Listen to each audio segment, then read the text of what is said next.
ಮೈಸೂರಿನಲ್ಲಿ ದುಷ್ಕರ್ಮಿಗಳಿಂದ ಆಯುಧ ಪ್ರದರ್ಶನ ನಡೆದಿದೆ. ಇತ್ತೀಚೆಗೆ ಈ ರೀತಿಯಾದಂತಹ ಘಟನೆಗಳು ಜಾಸ್ತಿ ಆಗ್ತಾ ಇವೆ. ನಡು ರಸ್ತೆಯಲ್ಲಿ ಆಯುಧವನ್ನು ಹಿಡ್ಕೊಂಡು ದರ್ಬಾರನ್ನು ಮಾಡೋದು, ದಬ್ಬಾಳಿಕೆಯನ್ನು ಮಾಡೋದು. ಈಗ ಮೈಸೂರಿನಲ್ಲಿಯೂ ಕೂಡ ಕೆಲ ದುಷ್ಕರ್ಮಿಗಳೇನಿದ್ದಾರೆ ಆಯುಧದ ಒಂದು ಪ್ರದರ್ಶನವನ್ನು ಮಾಡಿದ್ದಾರೆ. ಮೈಸೂರಿನ ಉದಯಗಿರಿ ಮತ್ತೀಗ ಝಳಪಿಸಿದೆ. ಲಾಂಗು ಮಚ್ಚುಗಳಲ್ಲಿ ಸಪ್ಪಳ ಕೇಳಿಸ್ತಾ ಇದೆ.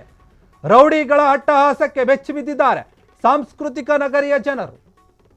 ಕಾಕಿ ಪಡೆಗೆ ಸವಾಲಾಗ್ಬಿಟ್ಟಿದ್ದಾರೆ ಈ ಕಿಡಿಗೇಡಿಗಳು. ಯಾರ ಮಾತನ್ನು ಕೇಳ್ತಾ ಇಲ್ಲ, ಭಯಪಡ್ತಾ ಇಲ್ಲ ಯಾರಿಗೂ ಕೂಡ. ಮೊಬೈಲ್ ಕ್ಯಾಮರಾದಲ್ಲಿ ಸೆರೆಯಾಗಿದೆ ಭೀಕರ ದೃಶ್ಯಗಳು. ಏನಿವರು ಲಾಂಗನ್ನ ಮಚ್ಚುಗಳನ್ನು ಹಿಡ್ಕೊಂಡಿದ್ದಾರಲ್ಲ, ಅದು ಮೈಸೂರಿನ ಸಾರ್ವಜನಿಕ ಪಾರ್ಕ್ನಲ್ಲಿ ಈ ಘಟನೆ ನಡೆದಿದೆ.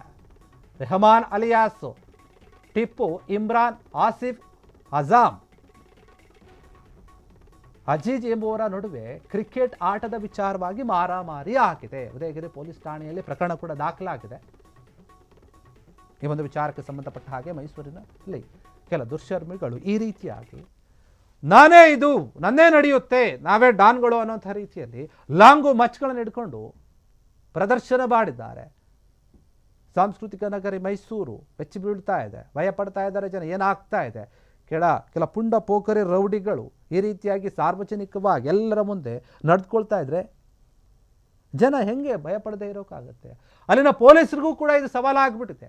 ಅವರು ಕೂಡ ಸರಿಯಾದ ರೀತಿಯಲ್ಲಿ ಅವರನ್ನ ಭಯದಲ್ಲಿ ಇಟ್ಕೊಳ್ಳೋಕೆ ಆಗ್ತಾ ಇಲ್ಲ. ಪೊಲೀಸರಿಗೂ ಕೂಡ ಇವರು ಭಯಪಡ್ತಾ ಇಲ್ಲ. ಮೈಸೂರು ಏನಿದೆ ಅದು ಒಂದು ತುಂಬ ಪ್ರಸಿದ್ಧವಾದಂಥ ಒಂದು ನಗರ. ಅದು ಬೇರೆ ಬೇರೆ ದೇಶಗಳಿಂದಲೂ ಕೂಡ ಅಲ್ಲಿಗೆ ಬರ್ತಾರೆ. ಪ್ರವಾಸೋದ್ಯಮಕ್ಕೆ ತುಂಬ ದೊಡ್ಡ ಮಟ್ಟದ ಹೆಸರಿದೆ. ಅಂತಹ ನಗರದಲ್ಲಿ, ಸಾಂಸ್ಕೃತಿಕ ನಗರಿಯಲ್ಲಿ ಸಂಸ್ಕೃತಿನೇ ಇಲ್ಲ ಇವರಿಗೆ. ಹಂಗೆ ನಡ್ಕೊಳ್ತಾ ಇದ್ದಾರೆ ಈ ಜನ. ನಡು ರಸ್ತೆಯಲ್ಲಿ ನಿಂತ್ಕೊಂಡು ಯಾವುದೋ ಒಂದು ಏನೋ ದೊಡ್ಡ ವಿಚಾರಕ್ಕಾಗಿರುವಂಥದ್ದಲ್ಲ, ಕ್ರಿಕೆಟ್ ಆಡ್ತಿರ್ಬೇಕಾದ್ರೆ ಆಗಿರುವಂತಹ ಗಲಾಟೆ ಇದು.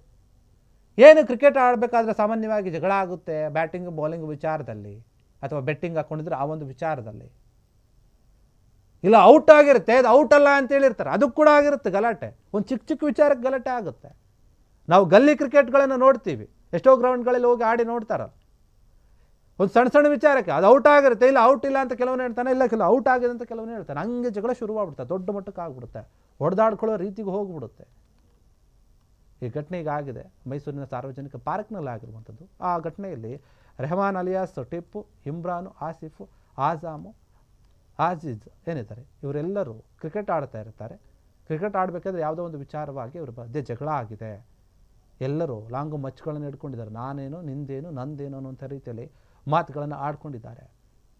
ಈ ಘಟನೆ ಏನಿದೆ ಉದಯಗಿರಿ ಪೊಲೀಸ್ ಠಾಣೆಯಲ್ಲಿ ಪ್ರಕರಣ ಕೂಡ ದಾಖಲಿದ್ದಾರೆ. ಪೊಲೀಸರು ತನಿಖೆ ಮಾಡ್ತಾ ಇದ್ದಾರೆ. ಯಾರು ಮಾಡಿದ್ದು, ಯಾರು ಲಾಂಗು ಮಚ್ಚುಗಳನ್ನು ತಂದಿದ್ದು, ಯಾಕೆ ಇಟ್ಕೊಂಡಿದ್ರು, ಇವರು ಬೇರೆ ಈ ಹಿಂದೆ ಯಾವ ಕೃತ್ಯಗಳಲ್ಲಿ ತೊಡಗಿದ್ರು, ಏನಾದರೂ ಇವ್ರ ಮೇಲೆ ಕೇಸ್ಗಳಿದೆಯಾ, ಈ ರೀತಿಯಾಗಿ ತನಿಖೆ ಮಾಡ್ತಾ ಇದ್ದಾರೆ ಪೊಲೀಸರು. ಸುಮ್ಮನೆ ನಾವು ರೋಡ್ನಲ್ಲಿ ನಾನೇ ಡಾನ್ ಅನ್ನೋಂಥ ರೀತಿಯಲ್ಲಿ ನೀವು ಆಯುಧಗಳನ್ನು ಹಿಡ್ಕೊಂಡ್ರೆ ಯಾರು ಕೂಡ ಸುಮ್ಮನೆ ಇರೋದಿಲ್ಲ. ಕಾನೂನು ಅನ್ನೋದು ಒಂದು ಇದೆ, ಅದರ ಚೌಕಟ್ಟಿನಲ್ಲಿ ನಾವು ನಡೆದುಕೊಳ್ಬೇಕಾಗುತ್ತೆ. ಸಾರ್ವಜನಿಕ ಪ್ರದೇಶಗಳು ಹೆಂಗಿರಬೇಕು ಹಾಗೇ ಇರಬೇಕು, ಇಲ್ಲಾಂದರೆ ಅದಕ್ಕೆ ತಕ್ಕ ಶಿಕ್ಷೆ ಆಗುತ್ತೆ. ಅಲ್ಲಿನ ಪೊಲೀಸರು ಕೂಡ ಇಂಥವ್ರಿಗೆ ಸ್ವಲ್ಪ ಕಡಿವಾಣ ಹಾಕಬೇಕು. ಪೊಲೀಸರ ಭಯ ಇಲ್ಲ ಅಂತಂದರೆ, ಪೊಲೀಸರ ಲಾಠಿ ಏಟಿನ ರುಚಿ ತೋರಿಸಿದ್ರೆ ಒಂದ್ಸಲ ಸುಮ್ಮನೆ ಆಗ್ತಾರೆ ಅವರು. ಇಲ್ಲ ಅಂತಂದರೆ ಇನ್ನೂ ಜಾಸ್ತಿ ಮಾಡ್ತಾರೆ. ತಲೆ ಮೇಲೆ 2 ಕೊಂಬು ಬರುತ್ತೆ. ಯಾರು ಕೂಡ ನಮ್ಮನ್ನು ಏನು ಮಾಡ್ಕೊಳಕ್ಕೆ ಆಗಲ್ಲ ಅಂತ ಹೇಳಿ. ಇಲ್ಲ ಅಂತಂದರೆ ನಾವೇನು ಮಾಡಿದ್ರೂ ಸರಿ ನಡೆಯುತ್ತೆ, ನಾವೇನು ಮಾಡಿದ್ರೂ ಕೂಡ ನಮ್ಮನ್ನು ಬಿಡಿಸೋಕೆ ನಮ್ಮಿಂದ ಯಾರೋ ಒಬ್ಬರು ಇದ್ದಾರೆ ಅನ್ನುವಂಥದ್ದು ಏನಾದರೂ ತಲೆಯಲ್ಲಿ ಇಟ್ಕೊಂಡಿದ್ದಾರೆ ಗೊತ್ತಿಲ್ಲ. ಯಾರಿದ್ರೆ ಏನು, ಕಾನೂನಿಗೆ ತಲೆಬಾಗಬೇಕಲ್ಲ. ಹೀಗಾಗಿ ಈ ಒಂದು ವಿಚಾರವಾಗಿ ಪೊಲೀಸರು ಕೂಡ ಇದನ್ನು ಗಂಭೀರವಾಗಿ ತೆಗೆದುಕೊಂಡು ಇಂತಹ ಕಿಡಿಗೇಡಿಗಳಿಗೆ ಕಡಿವಾಣ ಹಾಕುವಂತಹ ಕೆಲಸವನ್ನು ಮಾಡಬೇಕು. ಕ್ಷಣ ಕ್ಷಣದ ಸುದ್ದಿಗಳಿಗಾಗಿ ಫ್ರೀಡಂ ಟಿವಿ ಸಬ್ಸ್ಕ್ರೈಬ್ ಮಾಡಿ, ಲೈಕ್ ಮಾಡಿ ಹಾಗೂ ಫಾಲೋ ಮಾಡಿ. ಹೊಸ ಸುದ್ದಿಗಳ ನೋಟಿಫಿಕೇಶನ್ಗಾಗಿ ಬೆಲ್ ಐಕಾನ್ ಮೇಲೆ ಕ್ಲಿಕ್ ಮಾಡಿ.